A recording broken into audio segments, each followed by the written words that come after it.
Hello parents, मी निहाल कोरे ignite अकॅडमीच्या YouTube चॅनलला तुमचं सर्वांचं पुन्हा एकदा स्वागत करतोय. महाराष्ट्र AI धोरण 2026 हा खूप महत्त्वाचा विषय आता सध्या आहे. तर AI धोरण महाराष्ट्राचं कशा पद्धतीचं आहे, AI धोरणाचं राष्ट्रीय AI धोरणासंदर्भात कशा पद्धतीची संलग्नता असेल आणि यानं पुढच्या महाराष्ट्राचा चेहरा कशा पद्धतीचा बदलेल, माहिती तंत्रज्ञान क्षेत्रामध्ये आपली गवसणी कशा पद्धतीने आपण घालणार आहोत आणि विकासासाठी हा कसं महत्त्वाचं धोरण कामी येईल आणि एक विकसित महाराष्ट्राचा आराखडा याने कसा बांधला जाणार आहे याबद्दल आपण चर्चा करणार आहोत या सेशनमध्ये. महाराष्ट्र AI धोरण 2026 एक नवी डिजिटल क्रांती. ठीक आहे, तर बघूयात आपण याच्यामध्ये भक्कम पायाभरणी असेल, पायाभूत सुविधा कशा पद्धतीने इन्फ्रास्ट्रक्चर आखलं जाणार आहे, प्रादेशिक भाषेचं समर्थन असेल आणि स्टार्टअपसाठी कशा पद्धतीचा आर्थिक पाठबळ असेल, कशा इन्व्हेस्टमेंटचे धोरण असणार आहे या संदर्भात आपण चर्चा करूया. ठीक आहे, ही माझ्याबद्दलची माहिती आहे. मी 2022 सालचा 22च्या बॅचचा UPSC टॉपर आहे. 2018 पासून स्पर्धा परीक्षेच्या क्षेत्रामध्ये काम करत आहे. अनेक विद्यार्थ्यांना मी मार्गदर्शन देत आलेलो आहे. NLP बद्दल तुम्ही ऐकलं असेल. NLP कोच म्हणून मी काम करतो, न्यूरो लिंग्विस्टिक प्रोग्रामिंग, आणि माइंड कोच म्हणून काम करतो. मी सर्टिफाईड ट्रेनर आहे त्याचा. त्याचबरोबर लाईफ कोच म्हणून काम करतो. मेमरी ट्रेनिंगची मी अनेक ठिकाणी वर्कशॉप घेतलेले आहेत. हे माझं पॅशन आहे. याच्यामध्ये मी वरचेवर वर्कशॉप घेत असतो. अनेक ठिकाणी मी याची व्याख्याने दिलेली आहेत. ठीक आहे, तर बघूयात काय 2031 पर्यंतचा काय अपेक्षित असेल, गुंतवणूक किती आहे बघा AIच्या ह्याच्यामध्ये, आर्थिक आणि रोजगार उद्दिष्टे. ठीक आहे, आता एका बाजूला असं म्हटलं जाते की AI मुळे अनेक जॉब गेलेले आहेत, अनेक तरुणांवर बेरोजगारी आलेली आहे. बट असं असताना देखील AI नवीन जॉब निर्माण करतोय. आपल्याला ती नवीन जॉब निर्मिती कशा पद्धतीने करता येतील, रोजगार निर्मिती कशा पद्धतीने करता येईल, त्या अनुषंगानं आर्थिक आणि रोजगार उद्दिष्टे 2031 पर्यंत काय आहेत बघा. 10,000 कोटीची अपेक्षित थेट गुंतवणूक आहे, डायरेक्ट इन्व्हेस्टमेंट आहे. 10,000 कोटीची अपेक्षित आहे 2031 पर्यंतचे, आणि 1.5 लाख नवीन रोजगार निर्मितीचं हे जे आहे ते उद्दिष्ट आहे. हे साधारण 2031 पर्यंत महाराष्ट्रामध्ये 1.5 लाख नवीन रोजगार AIच्या ह्याच्यातून निर्माण केले जातील असं उद्दिष्ट आहे. ठीक आहे, अंमलबजावणीचे प्रमुख 7 स्तंभ. काय अंमलबजावणी, कुठल्या ह्याच्यामध्ये आपल्याला काम करायचं आणि AIचं काय जे ओव्हरऑल गोल काय असेल, उद्दिष्ट काय असतील. तर बघा याच्यामध्ये ओव्हरऑल जर बघायला गेलं तर प्रशासनापासून आरोग्य क्षेत्रापर्यंत या सर्व गोष्टींमध्ये आपल्याला AIचा वापर प्रभावीपणे करायचा आहे. तर बघूया इकोसिस्टम कशा पद्धतीने इन्फ्रास्ट्रक्चर लेवलला काम करायचं, AI साठी असणारी पायाभूत सुविधा कशा पद्धतीने निर्माण करता येतील. त्याच्यानंतर डेटा, ह्याच्या संदर्भात काय काम करता येतील. डेटा इज न्यू ऑइल, खूप महत्वाचा काम करणार आहे डेटा. तर त्याच्या अनुषंगाने काय करता येईल. प्रशिक्षण, ट्रेनिंग हे खूप महत्वाचं आहे. तर ट्रेनिंग देऊन कुशल जे काय ह्याच्या एक्सपर्ट निर्माण करणं. ठीक आहे, हे एक महत्वाचं काम आहे. MSME बघा, आता आपण बऱ्याच ह्याच्यामध्ये बघतो की बघा MSME मध्ये खूप चांगलं इन्व्हेस्टमेंट आणि MSMEचं ह्याच्यामध्ये कशी भागीदारी करून घेता येईल आणि जेणेकरून हे सगळं बूस्ट होईल आणि ज्याच्यामध्ये दोन्ही पातळीवर काम करता येईल की MSME उद्योगांना चालना मिळेल आणि त्याचबरोबर हे आज आपलं AIचं जे काय उद्दिष्ट आहे ते पण साध्य करता येईल AI संदर्भात, AI धोरणासंदर्भातलं. ठीक आहे, तर स्टार्टअप इकोसिस्टम, स्टार्टअप कशा पद्धतीने असेल AI मध्ये. ठीक आहे, AI धोरणांमध्ये स्टार्टअप कशा असतील, नवीन नवीन उद्योग कसे उभारता येतील ते बघायचं. आणि सगळ्यात महत्वाचं इनोव्हेशनला चालना द्यायचं आहे. ह्या क्षेत्रामध्ये इनोव्हेशन कशा पद्धतीने आणता येईल. ठीक आहे, ट्रेनिंग कसं आणता येईल, ह्या सगळ्या गोष्टी बघायच्या. संशोधनात्मक काम कशा पद्धतीने चालेल आणि इथं एथिकल गव्हर्नन्सला कशा पद्धतीने हे सपोर्ट करेल. ह्या सगळे मुद्दे आपल्याला प्रामुख्याने हे 7 स्तंभ मानले जातात. ह्यात अंमलबजावणी करायचे AI धोरणाचे, तर त्याचे प्रमुख हे 7 स्तंभ मानले जातील.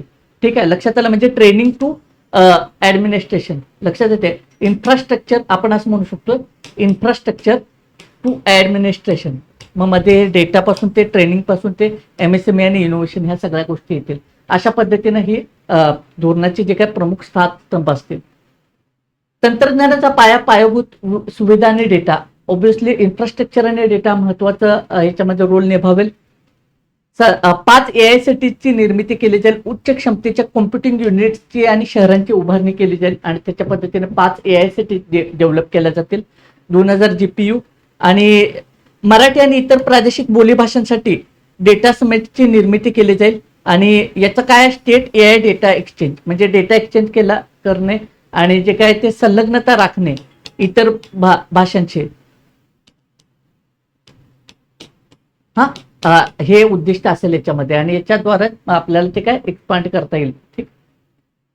सक्षमीकरण युवक आणि लघु उद्योग, आता याच्या माध्यमातून महत्वाचं आहे युवकांचं सक्षमीकरण. आपण एका बाजूला मी मगाशी उल्लेख केल्याप्रमाणे अनेक जॉब जात आहेत, पण नव्याने जॉब निर्मिती करायची आहे, मग त्या तरुणांना ट्रेनिंग द्यायचं आहे आणि एआयच्या माध्यमातून, AI धोरणाच्या माध्यमातून लॉंग टर्म साठी जॉब क्रिएशन करायचं आहे, नवीन तांत्रिक जॉबची निर्मिती करायची आहे, सक्षमीकरण करायचे, याच्यातून युवकांचे आणि लघु उद्योगांचं MSME सेक्टरला बळकटी द्यायची आहे आणि युवकांना सुद्धा याच्यात रोजगार निर्मितीच्या माध्यमातून आर्थिक सक्षमीकरण करायचं आहे. ठीक आहे, आर्थिक आणि नॉलेज बेस ह्या गोष्टीवर त्यांचं सक्षमीकरण करायचं आहे.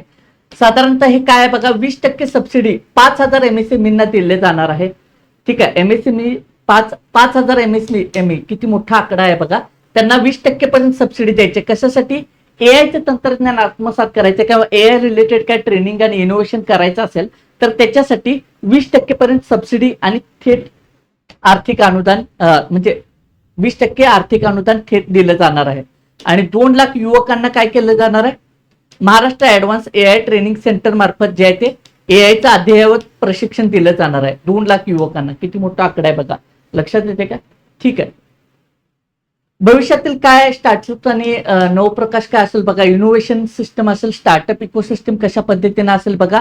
साधारण 500 कोटीचा व्हेंचर फंड दिला जाईल आणि त्याच्यात 2 प्रमुख गोष्टी आहेत की किमान एक AI युनिकॉर्न तयार करण्याचं लक्ष असेल आणि याच्या अंतर्गत काय असेल, महिला नेतृत्व उभं करायचं आहे. स्टार्टअपसाठी महिलांच्या नेतृत्वाखाली विशेष अतिरिक्त आर्थिक मदत केली जाणार आहे, म्हणजे महिला सक्षमीकरणाचा पैलू इथं विचारात घेतला गेलेला आहे.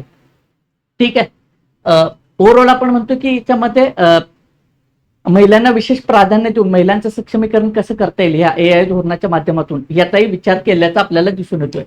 क्षेत्रीय सेंटर ऑफ एक्सलन्स निर्माण करायचा, विशेष कुठल्या क्षेत्रांवर भर दिला जाईल, एक्सलन्स सेंटर म्हणून कुठं डेव्हलप केलं जाईल, तर हेल्थ सेक्टरमध्ये, ऍग्रिकल्चर सेक्टरमध्ये आणि एज्युकेशन सेक्टरमध्ये, या प्रमुख 3 क्षेत्रामध्ये उत्कृष्टता केंद्रे निर्माण करायची आहे असं उद्दिष्ट आहे.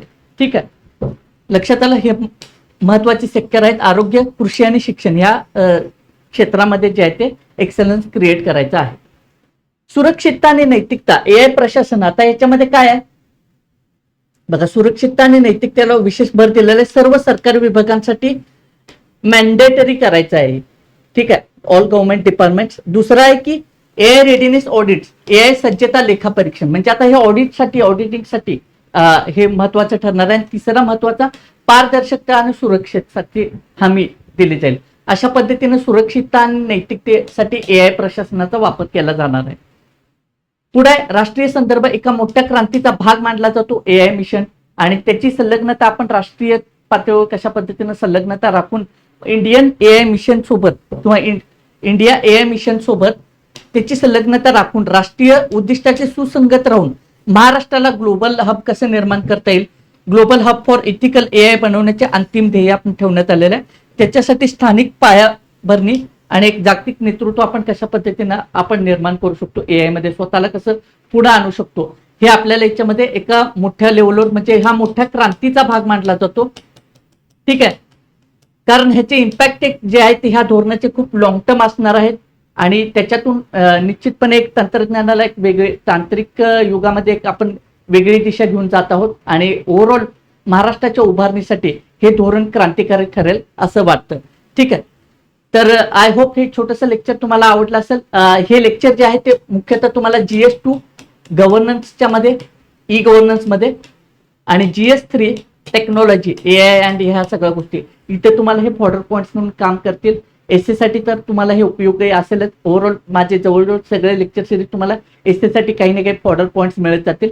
बट हे पर्टिक्युलर लेक्चर जे आहे ते GS2 आणि GS3 साठी खूप महत्वाचं होतं AI धोरण.